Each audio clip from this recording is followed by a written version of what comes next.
Hi guys, this is M Seeker of Truth, and I'm here with Will from Cold Beer Confessional. You right, Will? Yeah, doing pretty good. How you doing, Em? Yeah, it's good, good. I'm glad to have you on the show. It's quite interesting to have just me and you on the show. Um, so Yeah, it's different. It's different for sure. we did actually do. I came on your show. I've been on your show a couple of times.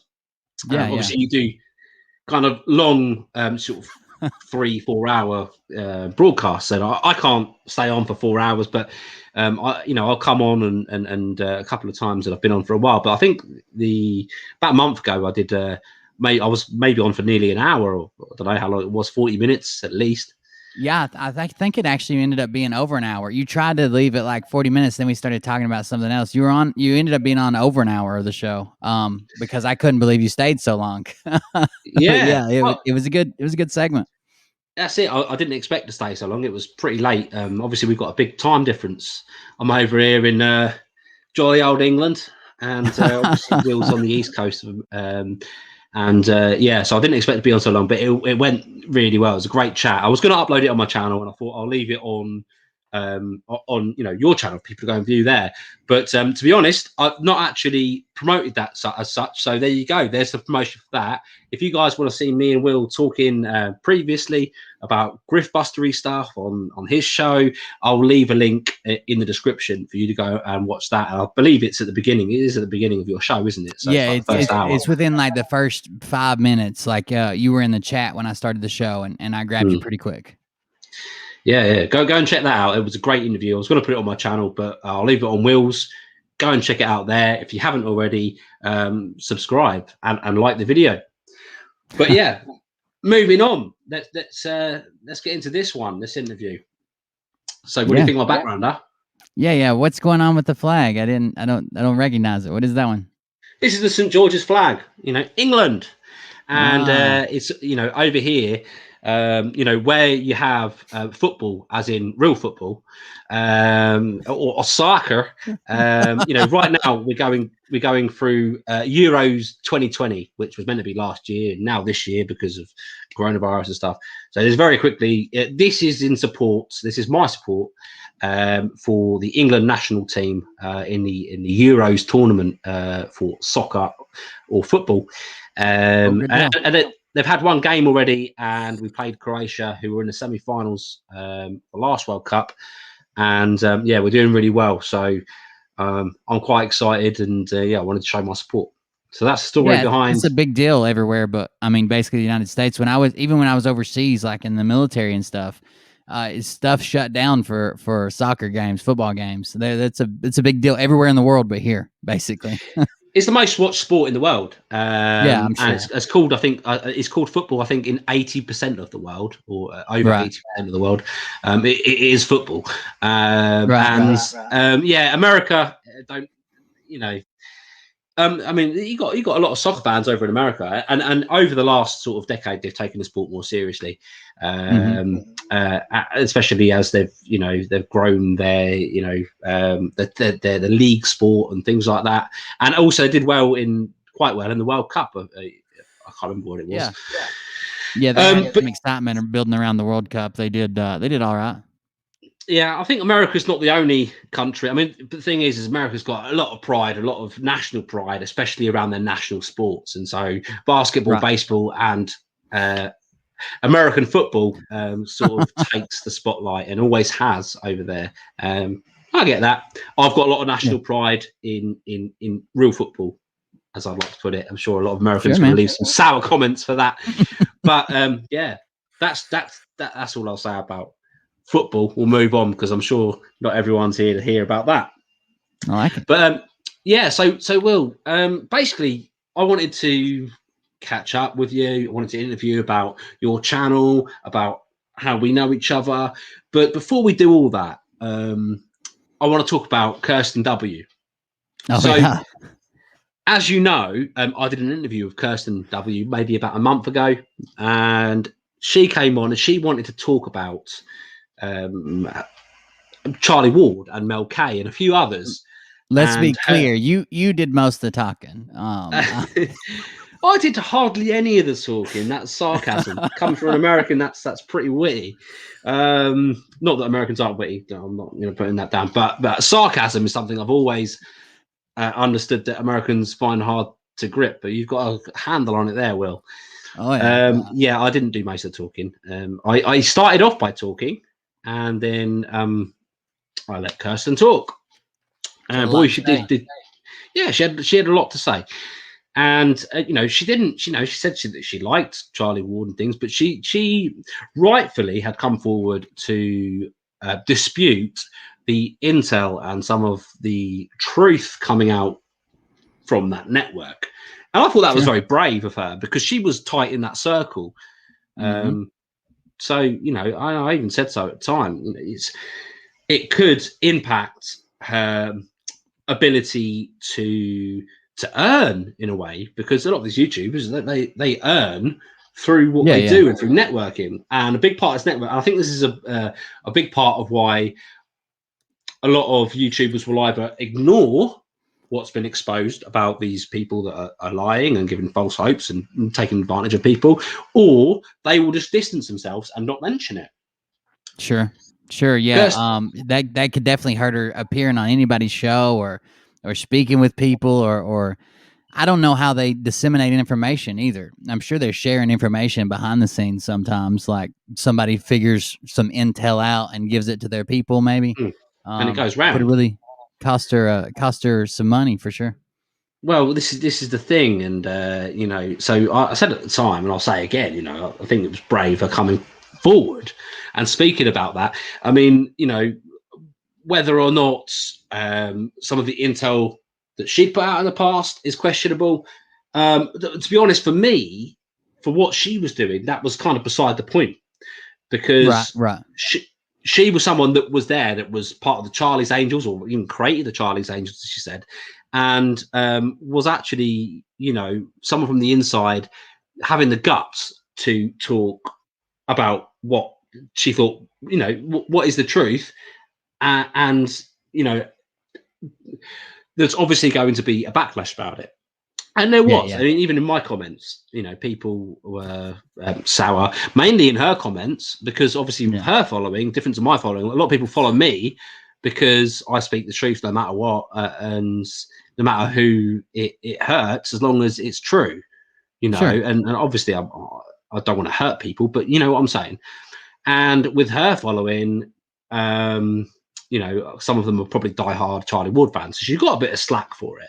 But recently, the reason I bring all this up, I had a few comments on my YouTube saying, well, let's talk about the fact that Nicholas Veniamin, who was someone that Charlie Ward made, basically, in the YouTube truther community, he made him. And, there's all these satire videos about them being lovers or whatever. Nicholas Veniamin, a very soft-spoken bloke. He doesn't put out necessarily a lot of fake intel himself, but he's an enabler of people who do. And that's my issue with it. And he was made by Charlie Ward, and it was kind of and he has. He bothers me when he gives the illusion like he's pushing back by asking a question like, well, Charlie, people are going to say this, they didn't see it, and blah blah blah. But then as soon as Charlie says it's pantomime or we're moving on or whatever, he's down. Like that was it. He gives that one little. There's a challenge, and then Charlie says something. He's like, shut down. Yeah, that was it. I mean, for sure, he's an enabler, and now Nicholas Veniamin has his own structured the same as the Insiders Club for Charlie Ward. He has his own network, Insiders Club, pay €11 a month or whatever it is. And the emails, and Jordan Sather was saying the emails are all done, and the communication all done by the same people, come from the same address. It is literally the same thing duplicated for Nicholas that Charlie Ward has. I mean, these guys are tight. And someone had said, why has Cirsten W did an interview with Nicholas Veniamin recently, and it went out and Nick took it down. She protested, and someone had put on my comments, let's ask why that's been taken down. And then I got an email actually from Cirsten because I asked about it, and she forwarded me an email from directly from Nicholas Veniamin. So I thought we'd show that. Wow. Yeah. So this is what Nick Veniamin sent to Kirsten. Can you see that? Yeah. I got it. So she said, he says to Kirsten, "I really enjoyed your intel and speaking with you. It was great fun. It's just that it came to my attention thereafter what has happened between you, Charlie, and Mckay. As far as I'm aware, all that's happened between Charlie, Mckay, and Kirsten is the interview that she did with me. I'm not sure if she's spoken out in other interviews or whatnot. But anyway, and I respect them very much and had to remove our video out of my respect for them and loyalty. And do not want to cause conflict with them as I'm very close to them. I'm sure you are, because they're your meal ticket, Nikki B. And yeah, not only that, I'm sure it wasn't just out of respect for them and I just suddenly decided to. I bet you that Charlie and Mckay, yeah, they'd put pressure on him. They were like, "Why are you doing an interview with her? Remove it." The problem with this, man, if you're a truther, what does this make you now? If you really liked the intel, you really liked speaking with her, you really wanted to put it up, but I don't want to hurt anybody's feelings. Can you call yourself part of the truth movement anymore? Or, I mean, what if you find out tomorrow that Charlie's been lying the whole time and it's all bullshit and he just did it for the money? He confesses to you. Are you going to be like, well, I like Charlie? What if you found out back in February that was 30 reasons that he was lying? Right. That's exactly right. And then carried on. What does that make you? It makes you not only an enabler, but when it comes to this, it makes you choosing your popularity ticket over perhaps so the benefit of you, perhaps over the benefit of the truth and those out there. Cirsten W could have given information, or could have been, a lot more beneficial to the community talking to her than siding with Charlie and deleting your video. It definitely brings the question, what are your priorities? And for me, this looks like at this point it is not just loyalty, but benefit to self-serving, and not necessarily the community that he's meant to be reporting to.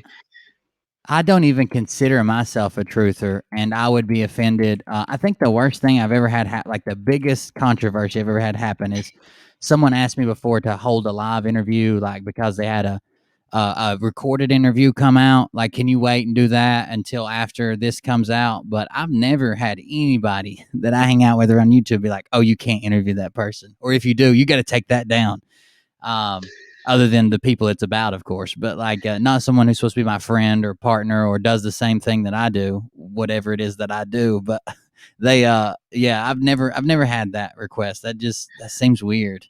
It just shows this is a club, really, like a cult. It's a cash cow, and everybody's making money as long as you behave.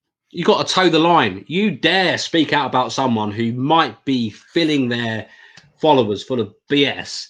If they are in the popular club, then you've got a problem. And this is what Kirsten's experiencing here, I think, is being kicked out of the cool club just because she stuck up for the truth over popularity. Yeah, she actually said something in my comments. I didn't know what it meant, but she said that she was being blackballed, and that she thought it had something to do with the other stuff that's been going on with her. And I didn't know what it was, but that's a very interesting email there. But yeah, I mean, let's go on to read it. So Nikki V further says, "Well, I've no personal issue with you personally." I had to put personal in twice. I don't know. "I really enjoyed speaking with you, and I enjoyed your intel. I hope you understand my position. If I wasn't close with them, I would have held our video up. I hope you understand that it's nothing personal between us. It's just my position and the loyalty for taking the video down. God bless. And kind regards from Nicholas Veniamin, independent journalist and interviewer, broadcasting for We the People, which I believe is his insiders club." He needs to just put broadcasting as long as Charlie doesn't protest. That's what he needs to change his handle to. The truth, unless It's protested against by those who, helped me gain followers. Like I said, Charlie Ward made him. So I thought that was important to start off with because it was current. It was tonight. It was literally hours ago that I received that email, and I wanted to show my support for Kirsten for what she's done and what she's going through. Consequently, for speaking out about this, regardless of whatever intel she's put out before or anything like this, she's stood up and against the grain. And I thought that was important. And now she's being blackballed. And I was trying to get her to have an interview with me and you tonight. And I think that she's possibly refraining from that because of obviously your channel and your work talking about Scott Mckay, who is a BFF. I just got a message I got to check out. Somebody said he mentioned me again today, but Kirsten and I have a weird relationship. At first, I very rarely cover her, only because of her interactions with Scott Mckay and interactions with another group of people. The Froggets is what I call them, but it's Frog News Network. They were together for a little bit, but she got really, really offended. She sent me like this long comment. It's like, please don't talk about me anymore. Don't be mean. And I'm just trying to do what's best. And I'm like, and I tried to explain. I've spent actually the last couple of weeks trying to explain this. I don't hate anybody. I just like to make jokes and have fun. And if I know something's wrong, I'm going to say, well, that's wrong. Like, that's not true. And the rest of the time, we're just going to make jokes. But people are trying to paint me in a corner like, oh, you hate this person or you hate that person. No, I mean, it's the internet. I don't know these people. All I know is the character they're playing, and I make fun of it. But we had this weird back and forth.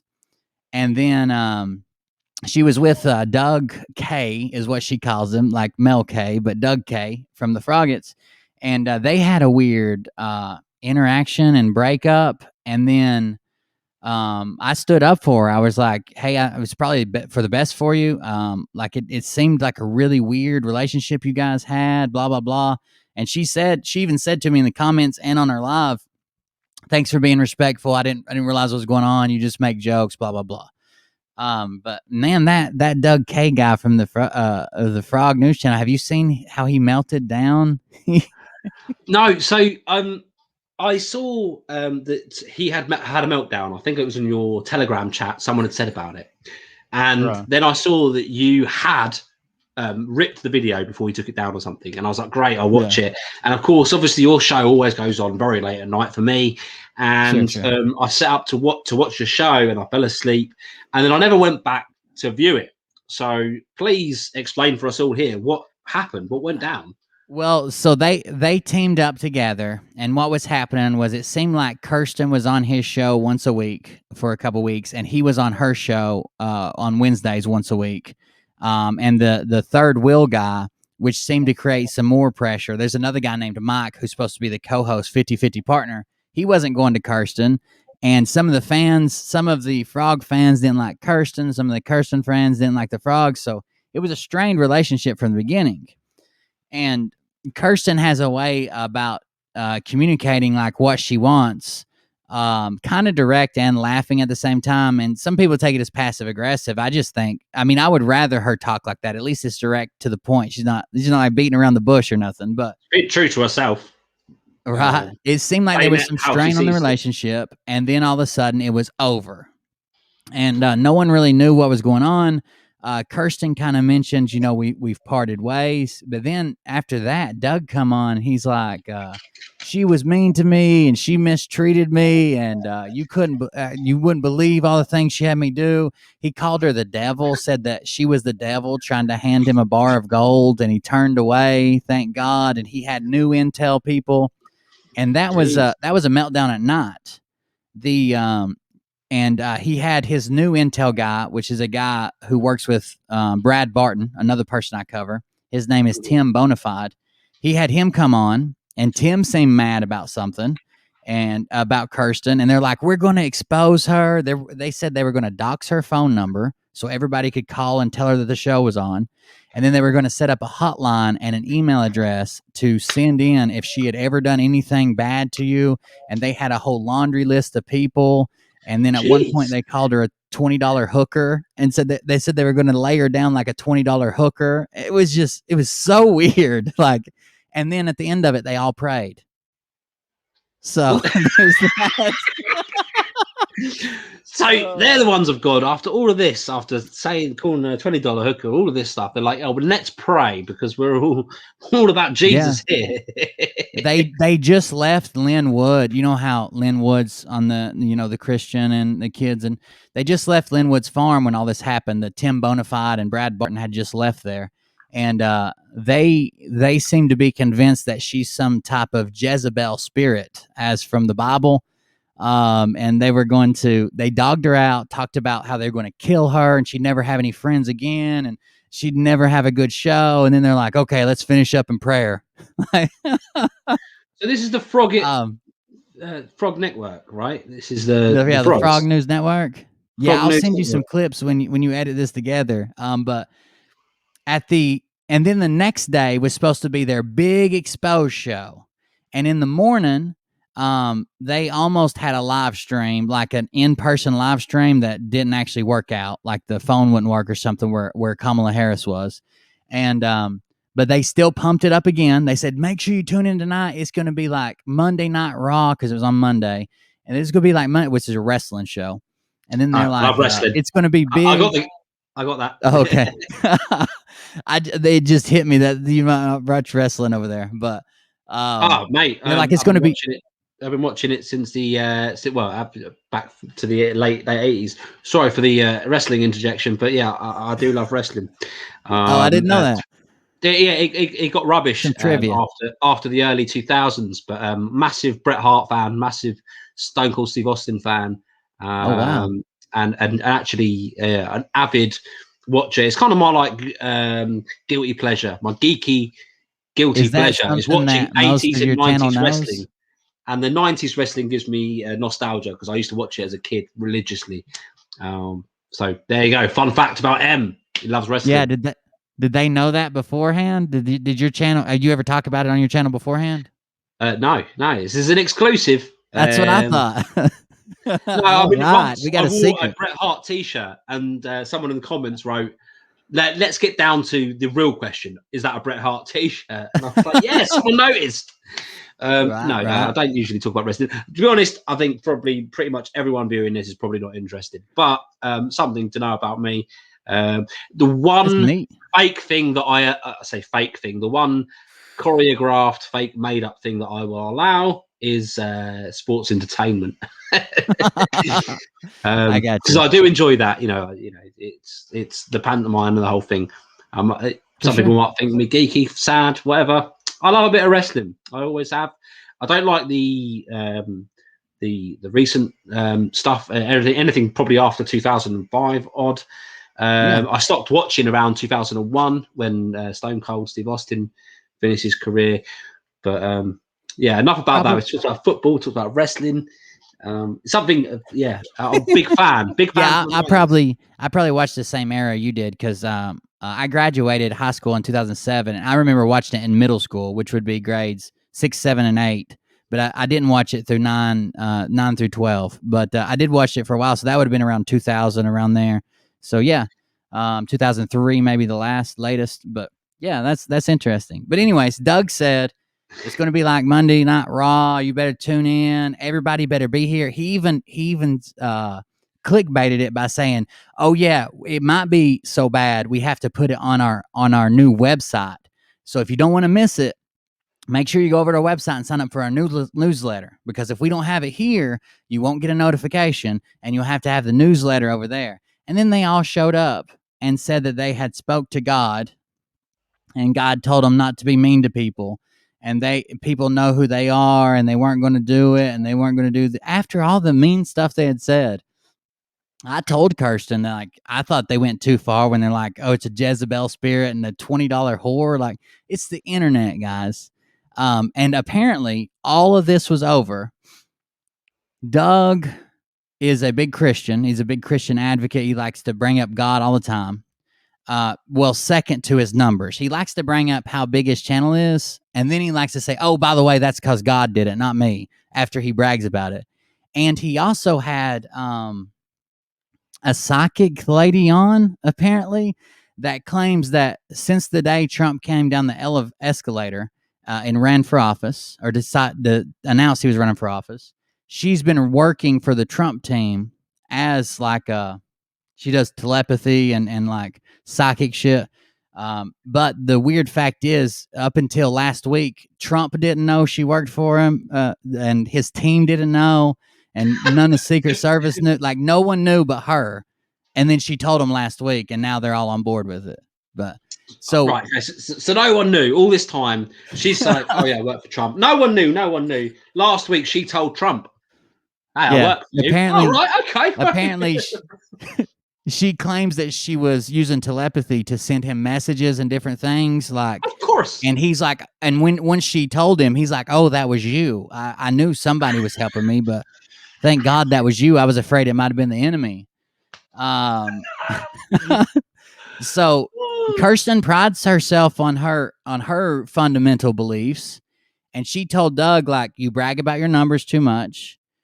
You seem," and I've seen this a lot in his chat. She's not the only person who believes this. And it's something that I make fun of, about how he brags and then screams God. Well, God, he'll brag for 10 minutes of the show, and then he'll notice that he's bragging too much, or he'll see a comment, and he'll be like, "Folks, this isn't about us. This is about God. This is God's work, and God." And that's a very valid point. So she Sorry, called was I him a talking about me narcissist. too much? No, let's talk about God. It's all about God. It's all about God. It's all about God. You Right. like God, right? You like God, right? Let's stop talking about me. Let's talk about God. And you could tell the chat was triggering him to do a lot of that, or it was almost like he had PTSD, like he knew the chat was going to say something in a minute, so he had to get ahead of it. Yeah.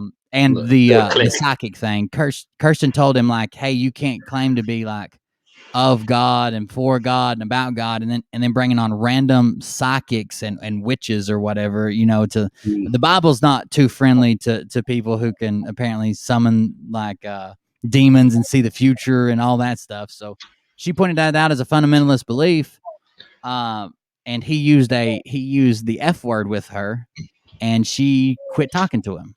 And he had a meltdown. Called her Satan, called her the $20 hooker, called her all the stuff. It was very, very strange.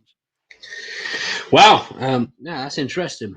Anything else anything else big to report on that's been on your show? I mean, I tried to be on your show. I tried to be in the chat, watch your show. Well, obviously, it's very late at night for me, many hours long, and sometimes I manage to make it the whole way through.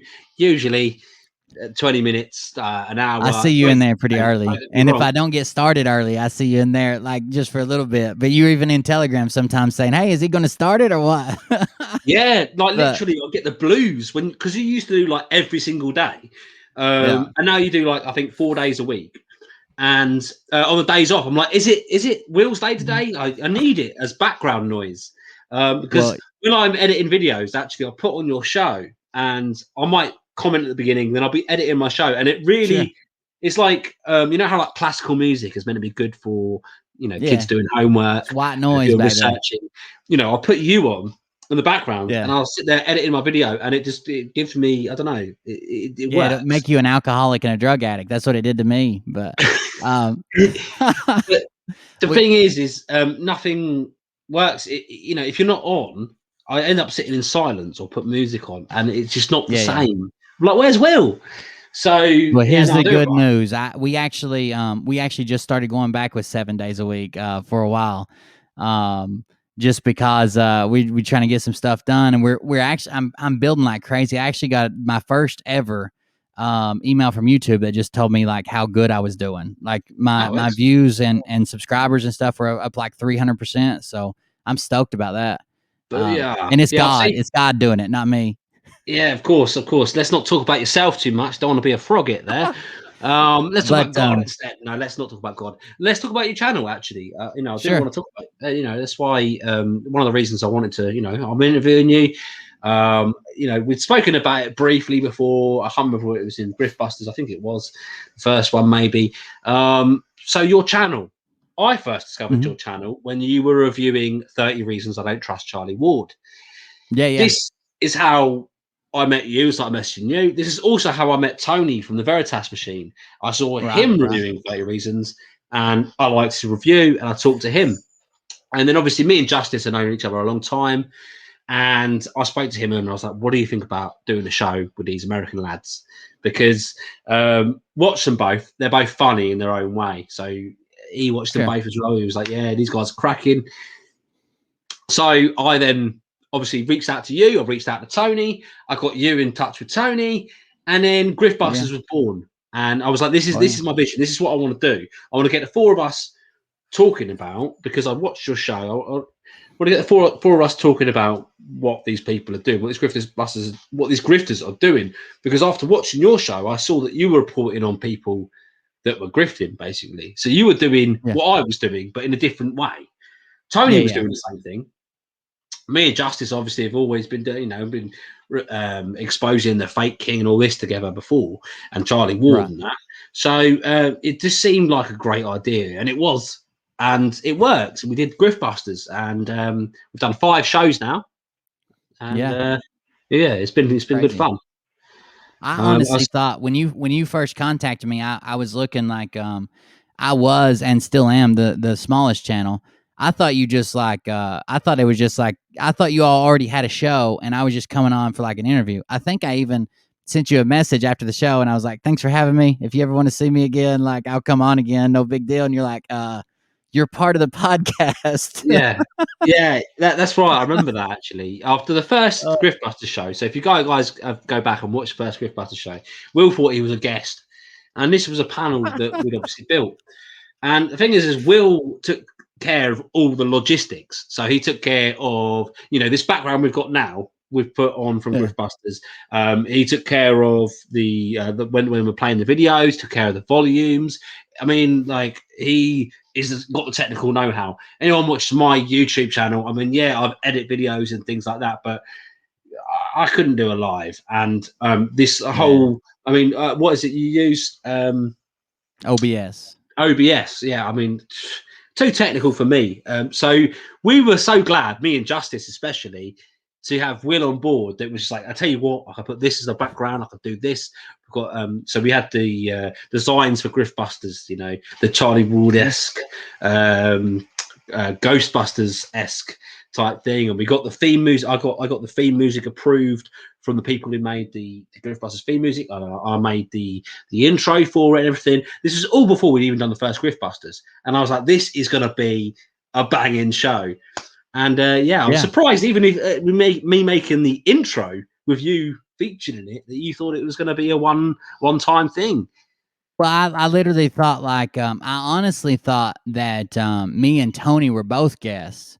Because I don't know how I got that, but the way the intro went and it just like flashed everybody, I thought maybe you and Justice were always in the intro, and then you put the other people who were on that day or on that week or month or whatever. I didn't know until you're like, oh, you're on it, and I was like, oh, okay, because I had even put all the. If someone else knew how to use OBS, I had put all the overlays together and the music and stuff in a package that I could send to her to make it open them up and still use them. I thought we was done with it. Bless you. Moving on. Yeah, bless you, man. At the end of the day, like I said then, you were integral to it. And, Griftbusters has been great. We've done 5 episodes. I plan to do more in the future. Although, for me now, we've done quite a lot. In a short space of time, and I think that the next time we do one, it's got to be right. I'm not going to force another one out there. I think we've got plenty of material out there. I think it's done good for all of our channels, but I'm not going to force material out. So next time we have a show, it's going to be because Will's got this that he really wants to report, and I've got this that it's not going to be like what we're going to report on this week. It needs to be tight. Love Griftbusters. Let's do more. People that are asking when the next one is, we don't know. It will come when it comes. It might actually, I mean, not to get people driving and asking you again, because we don't know, but you were asking me what I've been covering lately on my show. It might come sooner than later, man. It seems like not only like Kirsten and the Frogs, But a lot of the grifters are fighting with each other and doing stuff. And I mean, the RDS tour split after Scott was on it for like 3 days. Yeah, what Not happened only with did that? Scott leave, he took his bus, he took the name of the tour, he changed it from Arise USA to Arise Patriots. He took locations, he took the sound and video crew, and he took Sasha Stone, the person who come up with it with RDS. Like, How did this happen? so it depends on who you ask, sort of. So RDS claims. First of all, let me tell you how we kind of saw it coming. Scott made mention on stage at the third event he was at. He made mention on stage that he had gotten yelled at by RDS. And he said, I just had to tell myself, Scott, that's the type of person he is. You know, he really loves you. And I thought, oh, this isn't going to go. There's too many egos here. And what happened to get him yelled at was the fact that Scott had all these little side excursions and stuff that weren't part of the tour. Well, one of them, as honorable as it may be, was eating breakfast with veterans. So he went out to eat breakfast with veterans, and then he was going on a bike ride to come back to the show that was going on. So on the bike ride back, when he went to start his bike was dead because the security system had been going off from bouncing around in the trailer, and he didn't know how to jump his bike because real bikers don't ever had to jump start their motorcycles. So he couldn't jump start his bike. It was like a 3-hour ordeal to get it jump started and get riding back. And imagine this. They're at a venue that is it looks kind of like a store in the front with a almost looks like a barn. It's got a store in it, and through the center is a big walkway through the center that goes to the backyard where there's a stage. So Scott's like 5 hours late now, and he comes rolling up with him and about 40 other bikers, as loud as they can be on Harleys, rides through the place of business and right up beside the stage on these loud ass Harleys, and his bus is parked in the background with his face all over it while someone's talking. So RDS jumped his ass for like, and Scott admitted, like, that was, if I would have been up there, I'd have been mad because that's disrespectful. So he said the whole crowd stopped and looked like it. So they got into a little bit of a spat there. And then 2 days later, Scott claims that, and this is true, if you watch RDS's coverage of this, he said that he didn't want this to be an a pro-Trump, anti-vax. He didn't want it to be a pro-Trump, anti-vax tour only. He wanted to include everybody. And Scott made a comment that he was being censored with how far he could speak. Right. And I guess more RDS says, thinks in his head, I'm just requesting one small thing to be inclusive to everybody. But Scott's ego won't let him do it. So RDS claims big ego. Scott claims censorship. And they are done. Scott put out a Telegram video yesterday that says, despite what anybody says, no matter what, we are not going back with RDS. It doesn't matter. No 4th of July, no reunion. We're not doing it. Like, I don't know.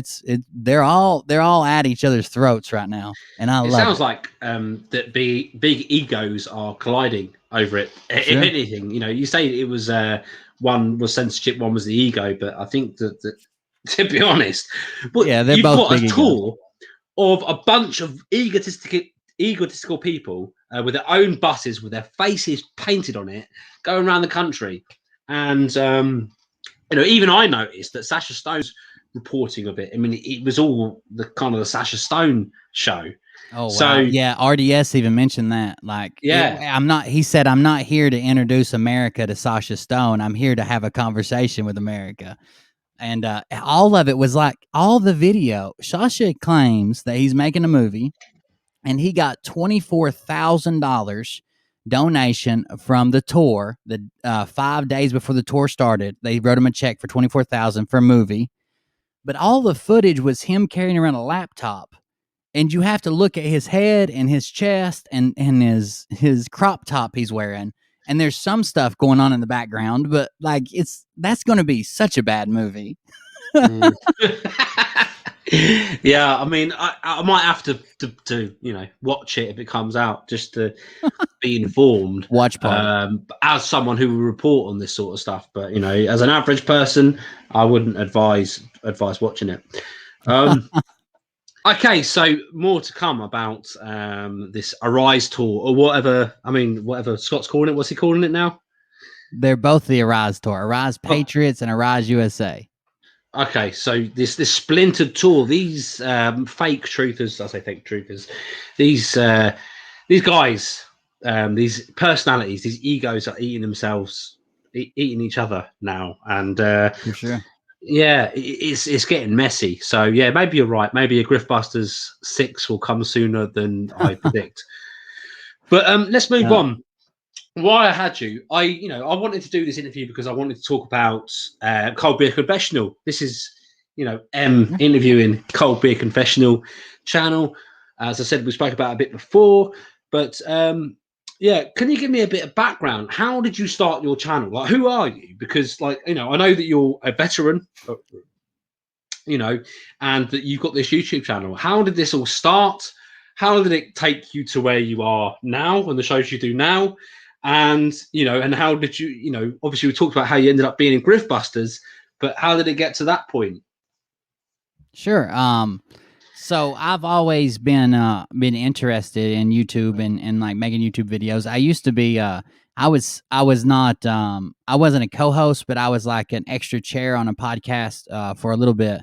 That's some trivia that most people don't know about me, but it ended up getting bought by multi-network, blah, blah, blah, whatever you used to have to get to YouTube to get paid for ads. They bought it off. I got rid of it. And since then, I've just kind of piddled around and rarely uploaded anything, and most of it got taken back down. It just wasn't something I wanted to do. And then I was in the military. I ended up with pretty bad PTSD and some other stuff going on, but the PTSD was a big issue because it seemed like once I realized what it was, it took away a lot of my life and like ability to go out and have fun and be in crowds. And I always knew I felt out of place and I would freak out and stuff like that, but I just didn't have a name for it. And this one, once I found out what it was, then I realized everything that's triggering it and avoidance. And honestly, the YouTube channel probably came out of necessity to not drive my wife crazy. If you all watch my show, you've probably seen her on here before, but she's on rarely. She used to have a segment, but yeah, Lovely lady, and your family's lovely as well, and we'll go more into that. But yeah, so specifically, what did you do in the military, and where did this PTSD come from? I mean, where did you serve? I was a Cav Scout, which is a 19 Delta in the Army, and then I served overseas in the Enduring Freedom, Iraqi Freedom campaigns in Iraq and Afghanistan. I did some contractor work after that, which was basically just like being in the private army, and then come home and we had I just had some issues with stuff that happened over there. It's not stuff that I typically discuss, but like some direct combat action stuff that they ended up to discuss exactly what it is. When I just wanted to know like, kind of where you sure. you were, what was going on. Yeah, not the specific, but. So I was in a really weird mortar attack one time in Iraq, but like when I came home, I almost thought it was like I felt like I didn't fit in because I was like addicted to adrenaline, or like I needed that rush. And I did weird shit. Like I probably almost killed myself accidentally multiple times. Went skydiving. I jumped a Jeep across a river once. Like I did all kinds of stuff trying to get adrenaline, but it wasn't adrenaline. It was the fact that I had all that adrenaline and I couldn't turn it back off. I didn't know how to shut it back down, and everything seemed to be collapsing. And Mariah used to have a segment on our show. So I said it probably started to get away for her to get some time away from me. She's my caretaker, 24 hours a day, 7 days a week. And I can't blame her that she doesn't have a segment on the show now. I mean, it's her only break. You know what I mean? Like I'm legit. Like they give me a check because I'm crazy with my PTSD. Like I'm sure she doesn't want to do 24 hours a day caretaking and then me drag her on the show and she has to take care of me some more. So that's how it started. But I didn't cover this. I covered regular politics and current events all the way up through the election. You were a major Trump supporter. Yeah, it was a Trump supporter. It was a Republican. It was trying to. I was very fearful that we were going to get like a blue wave, like a lot of people were predicting, and I wanted to make sure that I try to do my part up until the election. I was on Twitch, D Live. I was all over the place, getting banned left and right because they don't like right wing people there. And I was in it. I was in it to win it until all the legal battles were exhausted. Everything went through, and we had everything. The electors voted, and then I started hearing all these rumors and people taking money from the elderly, telling them this, and special forces in Germany and Italian satellites flipping votes, and no one was. Well, I'm sure you guys might have been. No one that I knew was standing up and saying, "Hey, this is not real. Stop clicking on these links." Even my own dad. That's how it hits close to home. My own dad sent me I didn't know that. a post that said U.S. Special Forces, a unit that I was closely associated with when I was in, raided a German. A German like computer warehouse and stole a bunch of servers, and like four Yeah, of the the guys service got thing. killed. And I'm like, wow, not only are they making this operation up, but now they're making up wounded and dead soldiers to make their story seem legit. So when that happened, it's we've never looked back. Once we started finding that kind of stuff, and we've covered it ever since. And I keep thinking it's going to end, and I'm gonna have to find something else to do.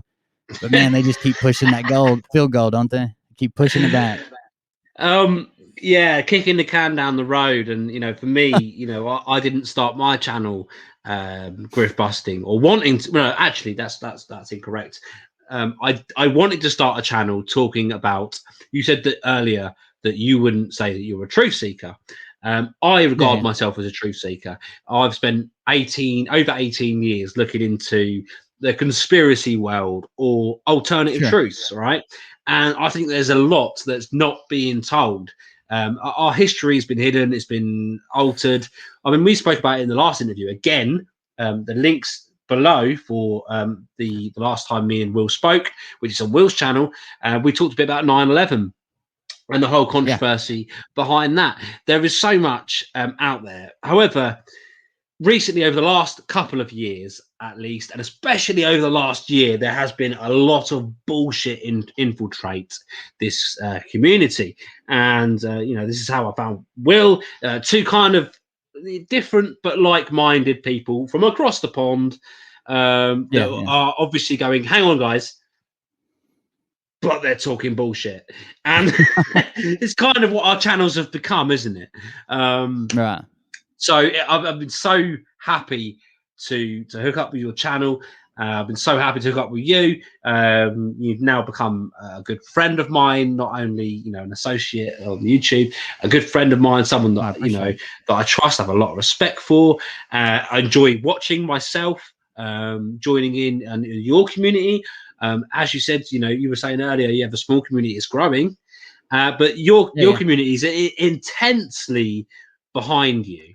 They turn up to every chat so many days a week. So big up to all the Cold Beer Confessional followers, because you guys are a clan, and I have to give it to you for your commitment and your support of Will, and not only Will, his family. And you've got night news, and you've got your two sons Game Train. who. Sorry, what was the other one? Game Train with Train. Liam, my older son. And I love hearing about these games that your son's playing. I love hearing night news. I love seeing Mariah occasionally pop up. Your family, part of your charm of your channel is that you're a real person. And, you say all this, but you are out there. I'm, MC of truth. And there's so much that I keep about my personal life to myself. And that suits me. And for you, you're Will Bird of Cold Beer Confessional. You've got your background out there. You are a patriot. You have your family. You include them in your channel. It's got a real charm to that, because you've got a beautiful family. And I really respect everything that you're doing. I just wanted to put that out there. You. But saying that, everyone that watches you, has grown to love your channel for what you do and the amount of effort that you put into what you do, but also for your family's involvement. And why I bring this up is because recently you put out a video which I think took a lot of courage and bravery to explain a situation that you've been in. And I so respect you for doing that, because me, a lesser man, I probably might have found the courage in me to do that. And it seemed like for you that you were unsure about whether it was courage or whether you just felt bad about putting this out. And I want people to know that this is real, and I will leave a link to this video in the description too, so people need to go and watch it. So I'll let you briefly describe the situation that you found yourself in, why you found yourself there, and and also talk about the support that people have given you since, because it's been amazing. Sure. So the quick rundown of it is, first of all, it was very hard. I even told my chat last night, I was like, half the time I feel anxious that I'm not going to make the goal, and the other half the time I just want to delete it, give refunds, and just disappear off the internet. Like it took a lot to make it, but you can go watch it. I'm planning on doing an update whenever I can build up the courage. But the gist of it was, anybody knows in the U.S., if you're a veteran trying to get disability, a lot of times even citizens trying to get disability, it's all about getting in there, getting started, and then you have to build up to what you really deserve. There's very few people that go in there and deserve 80% and get it. They'll get 10, and then they'll go to 30 and 50. So I've been fighting with the VA ever since I found out my disability. Everybody agrees I'm owed more, but it's very hard to get the process going to get it. So one thing I'm going for is unemployability. And basically what that means is, like, I'm not 100% disabled. I can still move around all right. I have some good days. I'm just unemployable because I'm not dependable. I can't do the schedule thing. I can't keep up. M knows it's hard for him to get a hold of me to do Griftbusters. Like, some days I can't. I don't answer the phone at all. Like, if I feel down or messed up or my head isn't right, like, you can't get a hold of me. You ain't gonna find me. You ain't nothing. But I get that as well. Just quickly to say, I get that as well. Sure. I'm having that recently, where I'm having social media detoxes and stuff. Mental health is important to me. It's why I do what I do. I've always said that, and so I can't claim to get to know what's in your head, but I get that, right. And I get it when you don't reply to me instantly. It's not that easy always. So as part of what I was doing, it's not like I could just go. I used to work out on the road and I made a decent amount of money. It's not like I can just go, and I basically can't. Either I'm going to get unemployability, which I think I deserve, and my doctor and the people around me think I deserve. It's just a matter of time, or I'm going to have to go back to work. But I can't be trying to do both. I can't say I'm unemployable plus I hold this job. So we met a guy that said he wanted to help us. He's another veteran. And we were looking for a place to rent. I knew I couldn't buy a house. I had right at the limit for what was acceptable credit, right at the limit for what was a down payment, and I wanted more.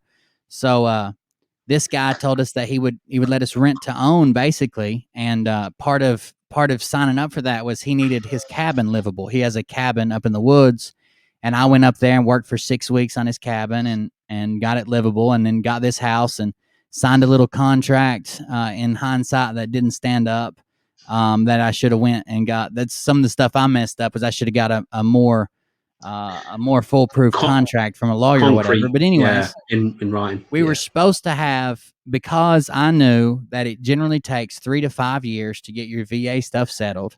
We were supposed to have 10 years on the house. So the 3 to 5 years, I knew I wasn't going to show very much income because I'm not working. I knew my credit wasn't going to be great because Mariah agreed, and thank God she did. Like, when I went crazy, we had to agree to, like, lose everything, basically. Like, we got to keep a car, and, like, this house is the nicest thing we own, but we don't go out to eat. We don't do nothing because I'm trying to get all this stuff, and we don't have income. So the house was the one nice thing we had that I was able to grab before all this happened. And that was the plan. We were going to spend 3 to 5 years just scraping by. But eventually, the VA and the government would come through, give me what I deserve, and then we would work back up to finance this house minus what we had already paid against it in rent to own, and we could get another car, and we could do some more stuff with the kids and whatever. So we got 3 years into this agreement, really, when it started to get probably the worst, when my credit score is the worst and my proof of income's the worst, because I haven't worked now in 3 years, and they'll take proof of income from up to like 2.5 years ago. So it really couldn't get worse, the timing right now. And the guy called up and said he's got issues with his ex-wife, and he's got a new wife, and he wants to build a new house, and we've got 2 months to leave or have the money to buy it outright. Ouch. Which he did try, I guess, to give us a deal. Not even really. I mean, I paid that in rent. He just knocked off what I had paid in rent against the house. So it's even gotten worse since then, which I need to do an update video. So what I was under the impression of, and what he literally said to me, was I had 2 months to buy it, and that's why my community taught me into starting a GoFundMe. I didn't know what I was going to do. I have no credit and no income to show. I mean, I could go make money, do odd jobs, but I'm not going to make enough to buy a house. Of course, in 2 months. A lot of money. So I can't get a loan. My community told me, let's start a GoFundMe. Let's see what we can do. And they've been very supportive of it. But we originally had planned on using the GoFundMe to buy this place. We had 2 months. We're going to buy this place. This is our dream home. We love it. The school's great for my youngest son, is special needs. He's made huge strides since we put him in this school. We're not taking him out. I don't care if I have to drive him an hour. But the school's good. My other son does well here. They've got their friends. I'm not ripping them from that again. We've already done it twice, moving when we were renters. So we were under the impression we had 2 months. We started raising money. We actually raised $10,000 in the first week. And I have a promise for more. So I called the guy up and even said, he had someone come look at the house, one of his buddies. And the contingent of his buddy looking at it was, he might buy it and let you guys stay here, renting under the same deal. He might.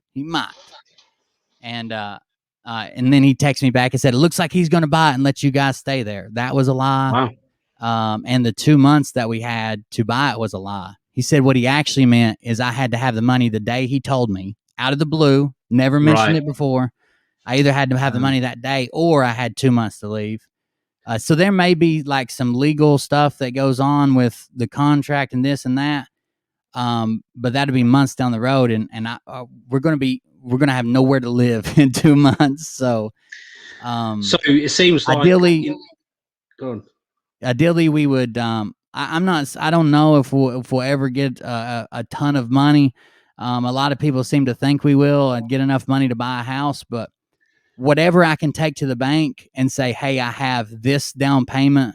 Can you please finance something so my family has somewhere to live, is better than the dollar I didn't have before that. You know what I mean? Like whether it's $5,000 or whether it's $100,000 and I just buy, or $150,000 and I just buy a house outright, it's better than showing up with, we don't have money in the bank. We're living VA check to VA check and the donations that I make on the show.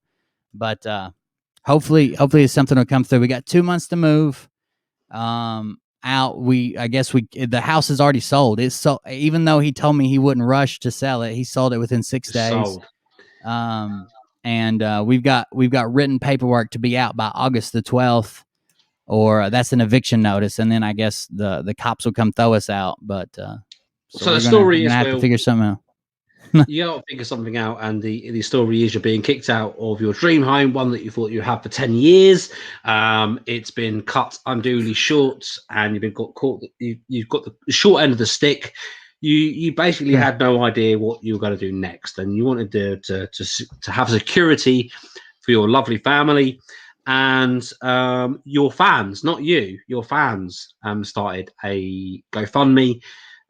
This got you a lot of support. I mean, I was surprised as well. I mean, not that you're, this is an important, thing. This is a veteran. So guys watching this, whether or not you like our content, this guy served your country. If you're American, has had these effects from this. These people that you support when you say support the veterans and he's not getting the support that he is due. And it just so happens that on top of that, their dream home as a family have been taken away, and thankfully you've got a lot of people who are really supportive, haven't you? And they've started. Yeah, my community's been great.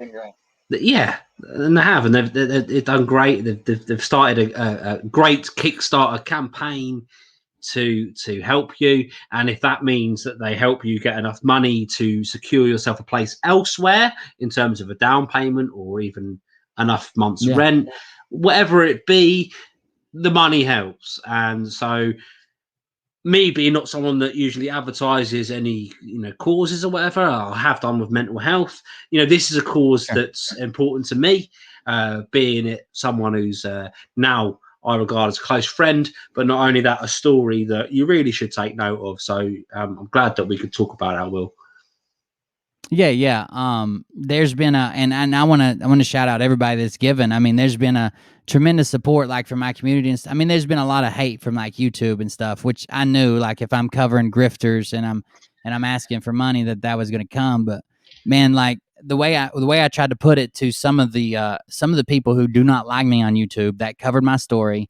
One guy who done so very well, even in fact, to say that he donated and he wanted his community to donate, even though we didn't see things eye to eye. I saw part of this video. There's things that, like, it's Liberty Warrior 2 it's on his backup channel. But he's a YouTuber. There's things that, there are things that you can get upset about. There's things that I make jokes about, and there's some things that I'm not going to fuck. I'm not going to wish you out of your house. I'm not going to tell you that, well, you should have been a bigger fan of Trump because he's anointed by God, and that's why God's doing this to you. Like, I'm not going to say shit like that. I didn't like the whole thing. And we actually had a moment with it in Griftbusters when Nino's dad was sick. Nobody wishes ill will on someone's family, or that they lose their home, or that their kid, something happens to them. You know what I mean? Like, change the whole tune. There's levels that I fuck with, and then there's levels that are above that. And if anybody else had that issue, then I'm not gonna fuck with that issue. But It is what it is. My community's been great. Random people have been great. I appreciate it, and thank you for all the help you can give me. It was hard to ask for it, but I do appreciate it. It's just hard to get up there and ask for it. And like I said, I fully saw your courage with that, because you did not feel comfortable with it. And anyone, I will leave a link in the video, go see it yourself. This is not asking for money so that you can buy a bus and put your face on it. This is, the guy's losing his home. He's a veteran. It's a real story, and it's sad. Let's give him the support people have done. Thank you all that have done, and I'm glad that we could talk about it here, and to end off this show. And Will, it has always been a pleasure. Yeah, man. Thanks for letting me share that. I appreciate you having me on, man.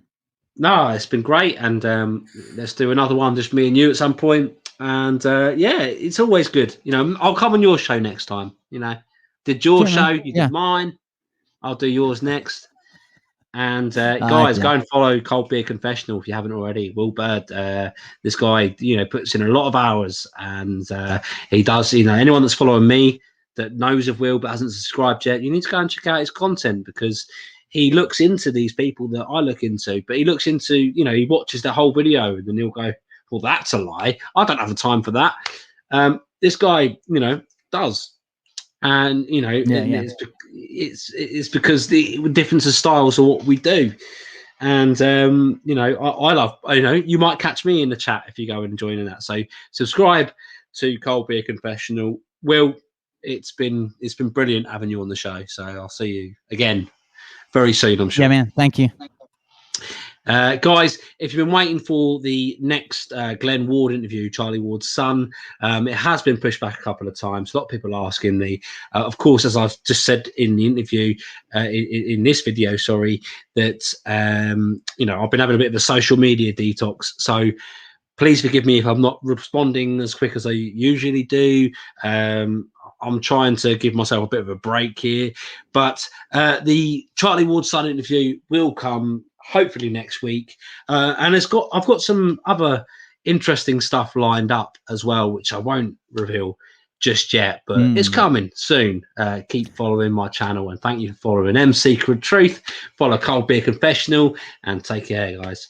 Thanks for watching. See you guys.